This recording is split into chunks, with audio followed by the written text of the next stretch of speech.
Xin chào tất cả các bạn đã quay trở lại với kênh channel của mình. Ngày hôm nay chúng ta sẽ bắt đầu với một series hoàn toàn mới, một series mang tên là nhập môn Digital Marketing.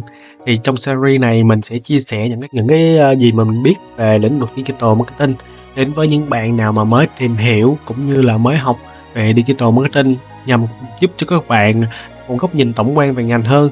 Lý do tại sao mình thực hiện cái series này mình cũng chia sẻ là 3-4 năm trước đây, khi mà mình mới bắt đầu vào cái lĩnh vực digital marketing này á, thì mình lên mạng mình tìm kiếm những cái video cũng như là những cái bài giảng về digital marketing nó rất là ít, và mình phải tìm hiểu mỗi nơi một chút. Như vậy thì phải mất thời gian, cũng như là mỗi bên nó sẽ truyền đạt theo một cách khác nhau. Thì mình tạo ra cái series này để cho các bạn có thêm cái nguồn để mà tham khảo, cái tài liệu mà các bạn tham khảo. Chúng ta sẽ tìm hiểu về các khái niệm cơ bản trong marketing ha.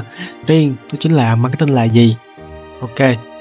Theo Wikipedia, marketing hay còn gọi là tiếp thị là các hoạt động nhằm mục đích đưa sản phẩm từ nơi sản xuất đến tay người tiêu dùng, đồng thời là xây dựng một cái mối quan hệ với khách hàng. Theo mình marketing là việc tạo hoặc là tìm ra nhu cầu của khách hàng, từ đó đáp ứng được cái nhu cầu đó và mang về cái lợi ích cho công ty. Thì lợi ích của công ty nó có rất là nhiều, ví dụ như là tăng doanh thu, hoặc là tăng nhận diện thương hiệu, hoặc là tăng lòng trung thành của khách hàng với thương hiệu, vân vân. Chung là nó sẽ có hai cái lợi ích chính, một là doanh thu, hai là về mặt thương hiệu. Tiếp theo chúng ta sẽ phân biệt giữa marketing và digital marketing nè. Tại sao các bạn lại chọn digital marketing mà không chọn marketing truyền thống hoặc là marketing nói chung? Ok, mình sẽ lấy ví dụ, đó chính là marketing là một cây, còn digital marketing lại là một nhánh cây. Thì digital marketing này chính là một phần của marketing. Thì digital marketing là sử dụng các công cụ kỹ thuật số để mà làm marketing. Ở đây mình có chia ra thành hai phần. Marketing nó sẽ bao gồm marketing truyền thống lẫn digital marketing. Thì đây là marketing truyền thống. Marketing truyền thống các bạn sẽ phát tờ rơi nè, nó sẽ không áp dụng một cái công cụ kỹ thuật số nào hết, hoặc là gửi thư, gửi cái catalog đến khách hàng, hoặc là tổ chức các buổi hội thảo, quảng cáo ngoài trời, các biển quảng cáo mà nó không áp dụng kỹ thuật số, những cái biển giấy các thứ á, hoặc là tài trợ cho một cái chương trình, một cái giải đấu nào đó, hội chợ. Thì đó chính là những cái hoạt động marketing truyền thống. Còn digital marketing thì các bạn sẽ sử dụng các công cụ kỹ thuật số như là social media marketing. Thì social media marketing là việc các bạn sử dụng các công cụ mạng xã hội để mà làm các hoạt động marketing. Ví dụ các bạn xây dựng một cái fanpage, post bài, bán hàng ở trên cái fanpage đó, làm nội dung ở trên cái fanpage đó. Tiếp theo đó chính là SEO. SEO được viết tắt cho cụm từ là Search Engine Optimization. Có thể là mình phát âm sai, các bạn có thể đọc nó ở đây. Thường người ta định nghĩa SEO là việc tối ưu hóa công cụ tìm kiếm, nhưng mà mình thì không đồng tình với quan điểm này. Tại vì công cụ tìm kiếm nó là của bên thứ ba, mình không có quyền can thiệp. Mình không phải IT của Google hay là IT của YouTube mà mình can thiệp vô mà mình tối ưu hóa công cụ tìm kiếm được. Mà mình tối ưu hóa cái trang web hoặc là video của các bạn bài viết ở trên cái công cụ tìm kiếm, để khi mà khách hàng họ tìm kiếm thì cái bài viết, video của bạn nó được đứng trên top đầu. Giờ mình lấy ví dụ nha. Các bạn viết một cái bài thì các bạn sẽ làm các hoạt động SEO, làm sao khi khách hàng họ gõ một từ khóa của bài viết đó, ví dụ như bài viết đó đang nói về các dịch vụ in ấn tại Sài Gòn đây, thì khi khách hàng họ gõ in ấn tại Sài Gòn, bài viết của bạn được hiển thị ở trên top cao, có thể top 1, top 2, top 3 gì đó, thì các bạn làm SEO với mục đích như vậy. Nó tương tự với YouTube thôi. YouTube mình đăng một video lên, mình cũng phải làm các hoạt động SEO để khi mà khách hàng họ tìm kiếm video thì cái video của bạn xuất hiện ở trên top đầu. Tiếp theo là email marketing. Email marketing thì những bạn nào mà làm về văn phòng thì sẽ bắt gặp thường xuyên hơn. Thường là những cái bên mà thương hiệu người ta sẽ gửi đến các bạn các voucher, các khuyến mãi dùng dịch vụ của họ qua thư điện tử email marketing này. Theo là affiliate marketing. Affiliate nó đang rất là phát triển trong cái thời buổi hiện tại, đặc biệt là TikTok ha. Các bạn nghe rất là nhiều. Thì affiliate đó chính là tiếp thị liên kết qua cái hình thức, đó chính là các bạn sẽ giới thiệu cái sản phẩm của nhà bán hàng, của thương hiệu. Khi mà bạn bán được hàng rồi đó, cái thương hiệu hoặc cái nhãn hàng nó sẽ trả cho bạn một khoản phần trăm hoa hồng. Mobile marketing, ở đây những bạn nào mình chơi game thì hoặc là bạn dùng một số ứng dụng miễn phí lâu lâu nó sẽ hiện lên những cái quảng cáo ở trong ứng dụng đó, bạn phải bấm nút X thì nó mới tắt được. Đó là một trong hình thức mobile marketing. Tiếp theo là về podcast. trong những năm gần đây cũng rất là phát triển. Hình thức marketing ở trên podcast á, là nhãn hàng họ xin liên hệ với những người làm podcast, là yêu cầu họ đọc những cái script, những cái kịch bản là một đoạn ngắn thôi, giới thiệu về sản phẩm của bên họ. Ví dụ mình đang làm podcast thì nhãn hàng họ liên hệ với mình, họ muốn mình đọc giới thiệu về cái sản phẩm là cái mic Go, thì mình sẽ chèn cái đoạn giới thiệu đó ở trong cái podcast của mình. Đây là một số kênh digital marketing.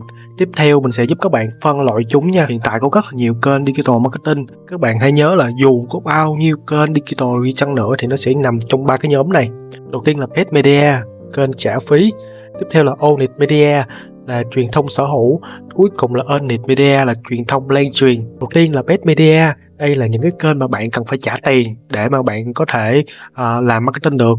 Ví dụ đây bạn phải trả tiền cho Facebook để bạn có thể chạy quảng cáo các bài viết trên Facebook, hoặc là bạn cần phải trả tiền cho TikTok để các bạn có thể chạy quảng cáo video trên TikTok. Nói chung là những cái kênh nào bạn trả tiền cho họ để mà được marketing thì đó gọi là paid media. Theo là owned media, đó là một cái kênh truyền thông sở hữu. Ví dụ như là bạn tạo ra một cái ứng dụng và cái ứng dụng đó thuộc về công ty hoặc thuộc về bạn thì cái đó là truyền thông sở hữu, vì bạn sở hữu ứng dụng đó. Hoặc là những cái kênh fanpage của các bạn, hoặc là cái kênh TikTok của bạn, bạn muốn đăng video hoặc bạn muốn đăng bài gì, đó là quyền của bạn, không ai có thể can thiệp và cũng không ai lấy tiền bạn, thì đó gọi là truyền thông sở hữu. Thì tóm lại những cái kênh nào bạn sở hữu thì nó thuộc owned media. Theo là earned media, đây là một cái hình thức truyền thông mà bạn không cần trả phí, được truyền thông bởi khách hàng. Ví dụ như là khách hàng họ đến quán bạn ăn, họ thấy ngon quá và họ đi giới thiệu với bạn bè, đăng bài lên Facebook, họ review, thì đó là những cái mà truyền thông earned media, truyền thông lan truyền. Nhưng mà ở trên thực tế á, có một số KOC, KOL họ đến review cái quán nhưng mà cái quán là trả tiền cho họ, thì cái đó thuộc là paid media nha các bạn, nó không thuộc earned nha.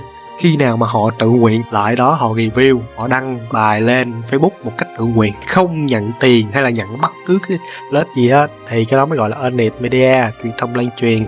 Tiếp theo mình sẽ nói về cái lợi ích của digital marketing. Digital marketing nó sẽ giúp cho bạn là tiếp cận được đối tượng mục tiêu rộng lớn. Tại vì á, ví dụ như bạn phát tờ rơi đi, một ngày bạn thuê một người phát tờ rơi thì không thể nào mà tiếp cận được vài trăm ngàn người được. Nhưng khi bạn chạy quảng cáo ở trên Facebook, bạn chỉ cần nạp tiền vào thôi là cái việc đó nó sẽ tiếp cận với hàng trăm nghìn người cũng được, và nó sẽ chính xác hơn. Ví dụ bạn bán áo thun đi, bạn đâu có biết là ai thích áo thun, ai thích thời trang đâu mà bạn phát tờ rơi, bạn cứ phát ngẫu nhiên. Đó, đối với chạy quảng cáo ở trên Facebook á, bạn có thể target được cái hành vi của họ. Những người nào mà thường xuyên họ sẽ quan tâm đến thời trang, quan tâm đến những cái áo thun thì những cái bài quảng cáo đó sẽ hiển thị đến họ.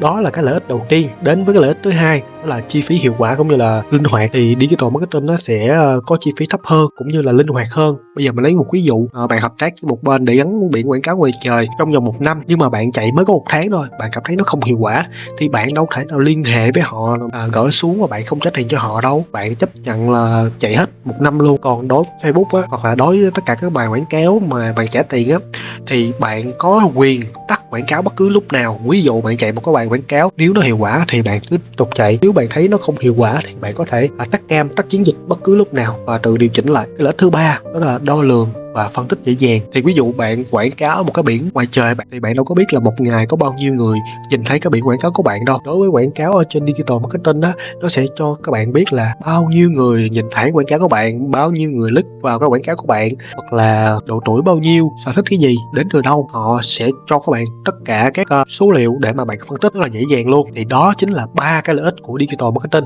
Thì như vậy chúng ta đã tìm hiểu về các khái niệm cơ bản của marketing, digital marketing, kênh về digital marketing cũng như là biết cách phân loại chúng và các lợi ích của digital marketing. Cảm ơn bạn đã xem hết video này. Nếu các bạn thấy hay, hãy để lại cho mình một subscribe, một like nhé. Và hẹn gặp lại các bạn ở trong cái video số 2 trong chuỗi series là nhập môn digital marketing nhé. Bye bye.